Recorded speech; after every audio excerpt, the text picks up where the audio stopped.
There are 5 ways to purchase a car. First is to lease. Second is to bank finance. Third is to pay cash. The fourth is to create an account that you own and control in somebody else's bank. We're going to refer to that as the CD method. The final way is to utilize the infinite banking concept, where you borrow against your cash value and pay interest back to the insurance company. Your car buying lifetime is 44 years. We're going to use a car that costs $10,550 and we're going to buy a new car every 4 years. So we're going to buy a total of 11 vehicles. Leasing intuitively will have the lowest payment on the first car, but when you think about it, at the end of 4 years, you don't own the car, you need to get a new one, and the cost of a car went up. You have nothing to trade in, so the monthly payment will go up. Over time, as we can see, we will have paid for the 11 vehicles $175,000. Next, we will look at bank financing. Bank financing, as you can see, for the 11 cars, we will pay $137,280 over the lifetime to buy those cars.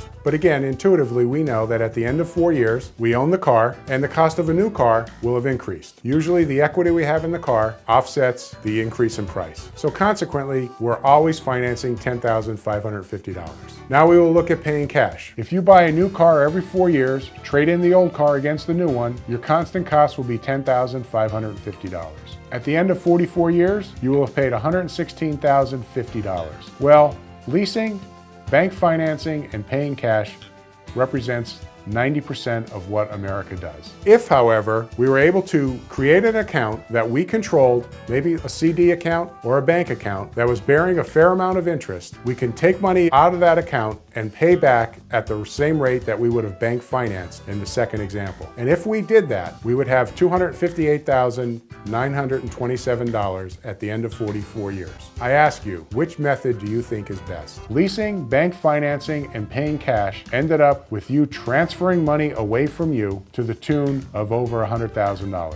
The point is, in the first 3 methods, you had no control. In the CD method, you created your own pool of money and you controlled the payment back in. Because you controlled the cash flow, you realized the benefits that the bank would have realized. By implementing the Tier 1 capital growth process and utilizing the infinite banking concept, you could further increase those returns to over $950,000. This is over $700,000 more than the CD method. What's the difference? Well, there are 2 very big differences. The first is that the CD account holder became their own bank, but they did it in somebody else's bank.